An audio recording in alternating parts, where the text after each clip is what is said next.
जिसके मन में गंदे तथा वासना के विचार आते हैं उन लोगों को इसे पूरा जरूर देखना चाहिए, और अगर किसी के मन में ये विचार नहीं भी आते हैं तब भी आपको यह जरूर देखना चाहिए ताकि आप दूसरों को समझा सकें।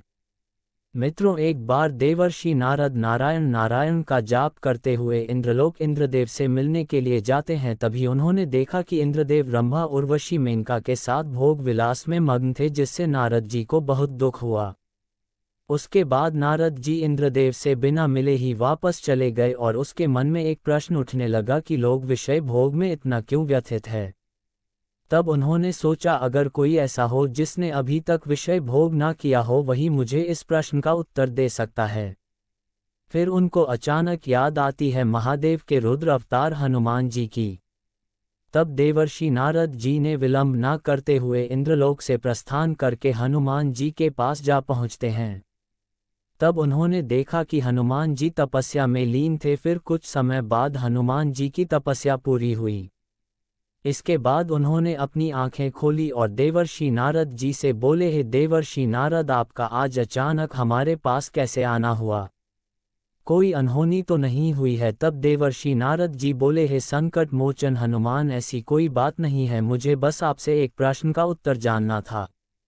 तब हनुमान जी ने कहा कि कहिए देवर्षि नारद जी, आपका वह कौन सा प्रश्न है? तब देवर्षि नारद जी बोले कि हे संकट मोचन हनुमान, आपने आज तक किसी भी स्त्री को स्पर्श तक नहीं किया है और ना ही आज तक आपने किसी के साथ विषय भोग किया है, लेकिन मैं जब इंद्रलोक पहुंचा तो इंद्र जी मुझे मिले तक नहीं, क्योंकि वह रंभा उर्वशी और मेनका के साथ वासना में व्याप्त थे। तब मेरे मन में ये प्रश्न उठा कि मनुष्य के मन में यह वासना का विचार क्यों उठता है और इसे कैसे रोक सकते हैं। तब महाबली हनुमान जी बोले, हे देवर्षि नारद, अगर आपका प्रश्न यही है तो मैं आपको इस प्रश्न का उत्तर बताता हूँ, लेकिन इसके लिए आपको एक छोटी सी कथा सुननी होगी। तब देवर्षि नारद जी बोले, ठीक है संकट मोचन हनुमान जी, मैं उस कथा को पूरे मन और लगन के साथ पूर्ण होने तक सुनूंगा और संपूर्ण वैकुंठ लोक में इसका विश्लेषण भी करूंगा। फिर हनुमान जी कथा को सुनाना प्रारंभ करते हैं। लेकिन उस कथा को सुनने से पहले अगर आपने अभी तक चैनल को सब्सक्राइब नहीं किया है तो सबसे पहले चैनल को सब्सक्राइब जरूर कर लीजिएगा। एक बार एक युवक एक महर्षि के पास आया और महर्षि से बोला कि हे गुरुजी, मेरे मन में इतने गंदे विचार क्यों आते हैं? मैं नहीं चाहता कि मेरे मन में गंदे विचार आए, लेकिन फिर भी मेरे मन में हमेशा काम वासना के विचार उठते रहते हैं और मैं इनके बारे में सोच सोच कर बहुत परेशान हो जाता हूँ। मेरी ऊर्जा और समय ये सब सोचने में ही नष्ट हो जाती है और इन सब विचारों की वजह से मैं कभी भी शांत नहीं रह पाता और मैं हमेशा ही स्त्रियों को देखकर मोहित हो जाता हूँ और अपने आप को रोक ही नहीं पाता हूँ। फिर महाबली हनुमान जी ने कहा, हे देवर्षि नारद। वह महर्षि मुस्कुराए और उन्होंने उस युवक से पूछा, क्या तुम्हें पता है ये काम वासना होती क्या है? फिर उस युवक ने उत्तर दिया कि मैं ये तो नहीं जानता कि काम वासना होती क्या है, पर हाँ गुरुजी, यह जो भी चीज़ है बहुत ही बुरी चीज़ है। फिर उस महर्षि ने उस युवक से कहा, सबसे पहले तो तुम्हें ये समझना है कि प्राकृतिक रूप से जो भी चीज़ हमारे अंदर है वह बुरी नहीं है, हमारे जीवन में उसका कुछ ना कुछ महत्व है।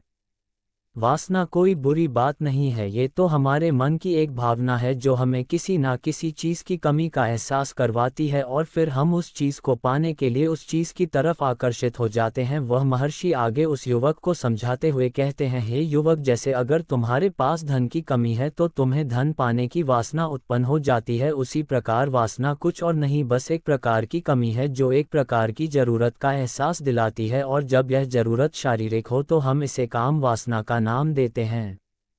फिर उस युवक ने महर्षि को कहा, गुरुजी, मुझे काम वासना का मतलब तो समझ में आ गया, पर आप मुझे ये बताइए कि यह आती कहाँ से है और कैसे आती है। तब उस महर्षि ने कहा कि काम वासना कहीं से आती नहीं है, ये तो हमारे अंदर ही होती है और इसका होना तो जरूरी भी है, तभी तो मानव जाति का विस्तार होगा। अब उस युवक ने कहा, जब ये हमारे अंदर ही है और जरूरी भी है तो फिर लोग इसे गलत क्यों बोलते हैं? तब उस महर्षि ने कहा कि यही तो समस्या है, लोगों ने काम वासना को गलत तरीके से सोच लिया है, इसे छुपाने की कोशिश करते हैं। काम वासना गलत नहीं है, बल्कि काम वासना का गलत तरीके से प्रयोग करना गलत बात है। जैसे लोग जिससे प्रेम करते हैं बस उसी के लिए जीने लग जाते हैं और उसे पाना ही उनका अपना मार्ग बन जाता है और उसी के बारे में हमेशा सोचते रहते हैं, पर यह सब गलत है।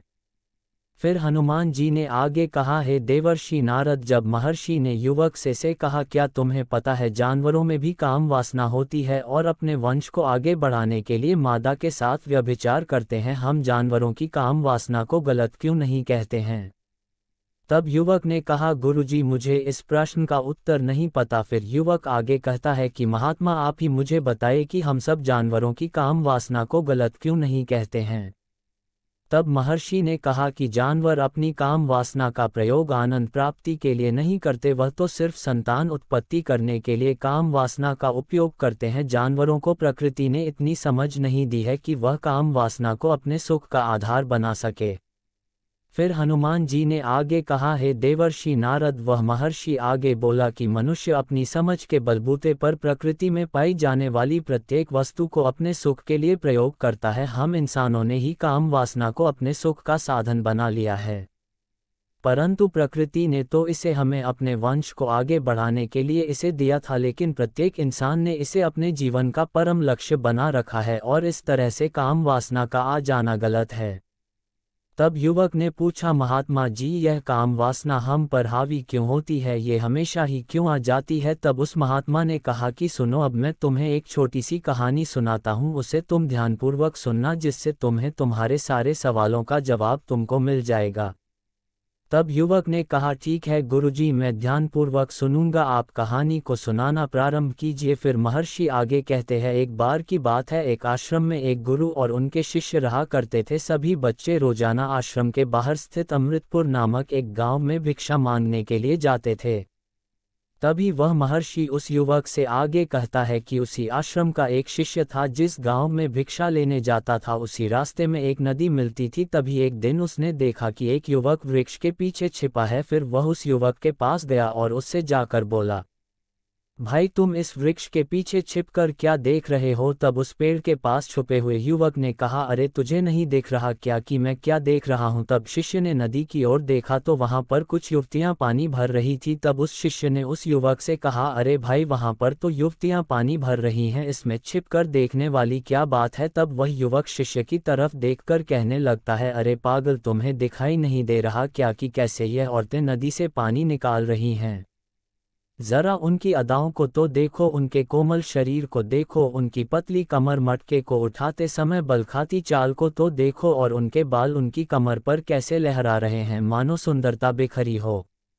शिष्य ने फिर नदी की तरफ देखा और इस बार वह इसे देखता ही रहा, परंतु अभी तक उसे तो कुछ भी नजर नहीं आ रहा था और वह बिल्कुल निर्भय था, क्योंकि उसे किसी भी बात का कोई डर नहीं था।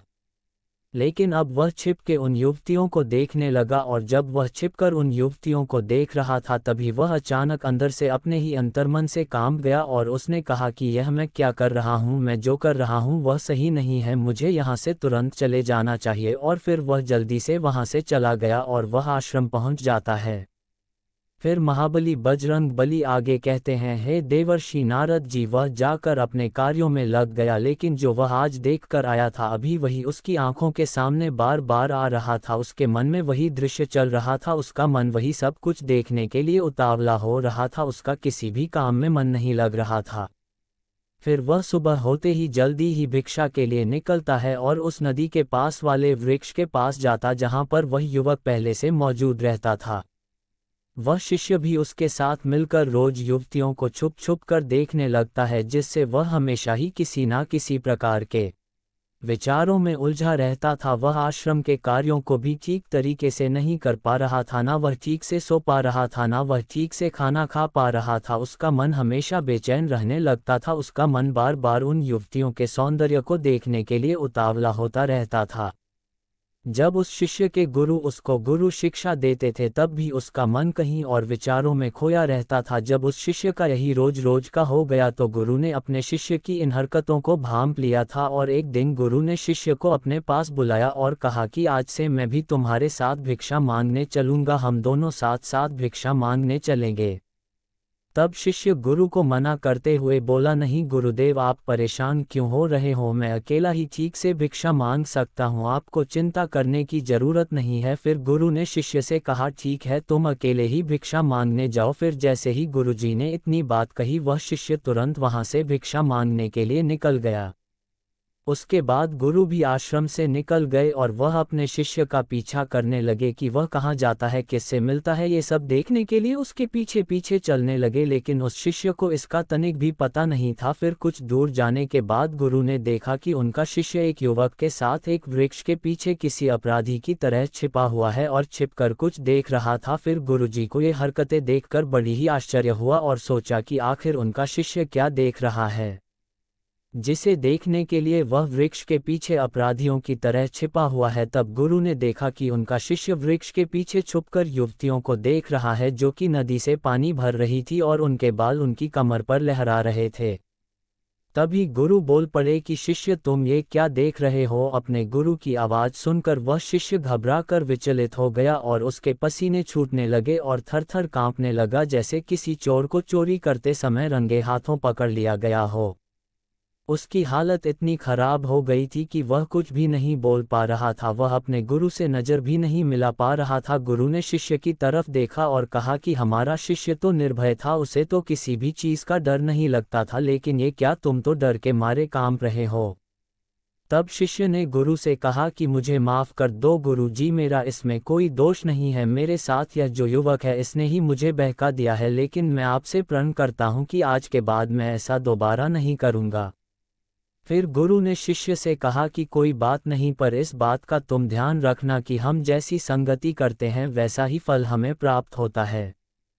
प्रत्येक साथ में रहने वाले मनुष्य के विचार हमारे अंदर प्रवेश करते हैं, इसीलिए अच्छी संगति करो जिससे तुम्हारे अंदर अच्छे विचारों का प्रवेश हो। फिर गुरु और शिष्य आश्रम लौट आए और फिर से आश्रम के कार्यों पर ध्यान देने लगे। वह जिस रास्ते से पहले जाता था उसने उस रास्ते को त्याग दिया और दूसरे रास्ते से जाने लगा। वह अपने काम को ध्यान से करता, लेकिन धीरे धीरे उसके अंदर क्रोध उत्पन्न हो गया और फिर वह दूसरों पर क्रोध करने लगा और बेचैन रहने लग गया। फिर एक रात गुरु उस शिष्य के पास आए और उससे बोले कि अब तक तुम कितनी बार अपने वादे से मुकर चुके हो। ये सुनकर शिष्य अपने गुरु के चरणों में गिर गया और रोने लगा। रोते रोते ही उसने गुरु से कहा कि गुरुदेव, मैं कई बार अपना वादा भूला हूँ, फिर वादा कर लेता हूँ, लेकिन हर बार मैं वादा भुला देता हूँ। मेरा मन मेरे नियंत्रण में है ही नहीं। मैं बहुत कोशिश करता हूँ कि मैं अपने मन से सारे बुरे विचारों को निकाल दूँ, लेकिन मैं चाहकर भी ऐसा नहीं कर पा रहा हूँ। फिर गुरु ने शिष्य से कहा, देखो यहाँ पर कुछ नाली बनी हुई है जिससे नदी का पानी इन पौधों तक आ रहा है और यह पानी एक निरंतर बहाव से बह रहा है। क्या तुम इस पानी के बहाव को रोक सकते हो? तब शिष्य ने उत्तर दिया कि हाँ गुरुजी, मैं इस बहाव को रोक सकता हूँ। फिर शिष्य ने मिट्टी उठाकर उस नाली में डाल दी। वह पानी कुछ देर के लिए रुक गया और फिर कुछ समय बाद मिट्टी के ऊपर से पानी बहने लगा। उसके बाद गुरु ने शिष्य से कहा, अरे ये क्या हुआ, यह पानी तो रुका ही नहीं। तब फिर से शिष्य ने कुछ मिट्टी और पत्थर उठाकर उस नाली में डाल दिए, जिससे कुछ समय के लिए पानी रुक गया, लेकिन फिर उस पत्थर के ऊपर से पानी बहने लगा। उसके बाद गुरु जी ने कहा कि अरे ये क्या हुआ, पानी तो फिर से बह गया। तुम तो बोल रहे थे कि तुम इसे रोक दोगे, क्या तुम इसे रोक नहीं सकते? तब शिष्य ने कहा, कोई बात नहीं गुरुदेव, मैं अभी इस पानी को आपको रोक के दिखाता हूँ। फिर वह एक भारी सा पत्थर लेकर आया और उसे नाली पर डाल दिया और पानी का बहाव रुक गया। तब शिष्य ने गुरुजी से कहा कि देखा गुरुदेव, मैंने कहा था ना कि मैं पानी को रोक दूंगा। फिर गुरुजी मुस्कुराए और बोले, अच्छा जरा ध्यान से देखो कि पानी रुका है या पीछे की नाली से अगल बगल बह रहा है। तब शिष्य ने देखा कि पानी अपना रास्ता बदल कर फिर से आगे की तरफ बह रहा है और फिर कुछ देर बाद ऐसा ही हुआ। जब गुरुजी ने शिष्य को समझाया कि तुम्हारे साथ भी तो ऐसा ही चल रहा है, तुम बार बार प्रयास कर रहे हो पर हर बार तुम्हारा प्रयास टूट रहा है और यह हमेशा टूटता ही रहेगा। तुम कितना भी मिट्टी पत्थर रख लो, लेकिन पानी तो अपना रास्ता बना ही लेगा। ये सब देखकर शिष्य ने गुरु से कहा, हे गुरुदेव, क्या आपके पास कोई तरीका नहीं है जिससे मैं गंदे विचारों को रोक सकूं और यह मेरे मन में ना आए? फिर गुरुजी शिष्य को एक नदी के पास ले गए जहां से उस बगीचे में पानी आ रहा था। गुरु ने शिष्य से कहा, वह पानी इसी नदी से जा रहा है, अगर हम यहीं से उस रास्ते को बंद कर दें जहां से पानी बगीचे में जा रहा है तब शिष्य बोला, मैं इस पानी को यहीं से बंद कर देता हूँ। फिर शिष्य ने नदी से जाने वाले रास्ते में बहुत मेहनत करके पत्थर और मिट्टी डाल डाल करके बंद कर दिया और गुरुजी से बोला कि गुरुदेव, मैंने पानी को बंद कर दिया है, अब ये पानी बगीचे में जाएगा ही नहीं। तब गुरु ने कहा कि अगर पानी बगीचे में नहीं जाएगा तो पौधों को पानी कहाँ से मिलेगा जिनको रोज पानी की आवश्यकता है, इसलिए पानी तो हमें खोलना ही होगा। तब शिष्य ने गुरु की बात सुनकर वापस नदी से जाने वाले पानी का रास्ता खोल दिया। फिर गुरु ने शिष्य से पूछा कि अगर हम इस नदी के पूरे पानी को बगीचे की तरफ कर दे तो क्या होगा। तब शिष्य ने जवाब दिया कि गुरुदेव, वहाँ पर जितने भी पौधे हैं वह नष्ट हो जाएंगे, जिससे वहाँ पर कुछ नहीं बचेगा। फिर गुरु मुस्कुराते हुए बोले, मैंने तुमसे ये सब जो करवाया तुमको समझ में आया कुछ? क्या तुम इस बात को समझ पाए हो कि हमें किसी भी चीज़ को रोकना नहीं है, बस हमें हमेशा संतुलन बनाए रखना है। कम पानी से भी पौधे नष्ट होते हैं और पानी से भी पौधे नष्ट होते हैं। हमारा जीवन संतुलन से ही चलता है, इसलिए जब हम गंदे विचारों को जबरदस्ती रोकने का प्रयास करते हैं तो वह और मजबूती के साथ हमारे अंदर प्रवेश करते हैं, इसीलिए हमें उन्हें कभी भी दबाने की कोशिश नहीं करनी चाहिए। फिर गुरु ने शिष्य को समझाते हुए कहा कि हमारे गंदे विचार बुरे लोगों की संगति करने की वजह से भी आते हैं और कई बार ऐसा होता है कि काम भाव हमारे अंदर होता ही नहीं है, लेकिन कुछ अश्लील लोगों के साथ रहने की वजह से यह हमारे अंदर हावी हो जाता है। फिर शिष्य ने कहा कि गुरुदेव, आप सत्य कह रहे हैं, मैं अपने मार्ग से भटक गया था, मुझे समय रहते ही आपने सही मार्गदर्शन किया। फिर वह शिष्य पहले की तरह सुबह भिक्षा लेने के लिए उसी रास्ते से गया जहां वह युवक आज भी वृक्ष के पीछे छुपकर उन युवती को देख रहा था। वह शिष्य नदी पर गया जहां वह युवतियां पानी भर रही थी। उसने उनसे पानी मांगा, उनमें से एक ने उसे पानी पिलाया और उस शिष्य ने उनके चरण छुए। फिर शिष्य को उन्होंने आशीर्वाद दिया कि तुम्हारा कल्याण हो। फिर उसका मन सकारात्मक ऊर्जा से भर गया, उसके चेहरे पर मुस्कान आ गई थी, जैसे उस शिष्य को कुछ खोया हुआ वापस मिल गया हो। तो मित्रों, संगति बदलो, आपके विचार अपने आप ही बदल जाएंगे। जब आपके मन में गंदे विचार आए तब आप अपने को दोषी मत मानो, केवल उन विचारों में संतुलन बनाने का प्रयास करो। अब महाबली बजरंग बली ने कहा कि हे नारद जी, अब तो आपको सब कुछ समझ में आ ही गया होगा कि एक मनुष्य को संभोग और गंदे विचारों से बचने के लिए क्या करना चाहिए। तब देवर्षि नारद जी बोले कि हाँ पवन पुत्र बजरंग बली हनुमान, मैं अब आपकी बात समझ चुका हूँ। महाबली हनुमान आप सब पर सदैव अपनी कृपा बनाए रखें। चैनल को जरूर सब्सक्राइब जरूर कर लीजिएगा।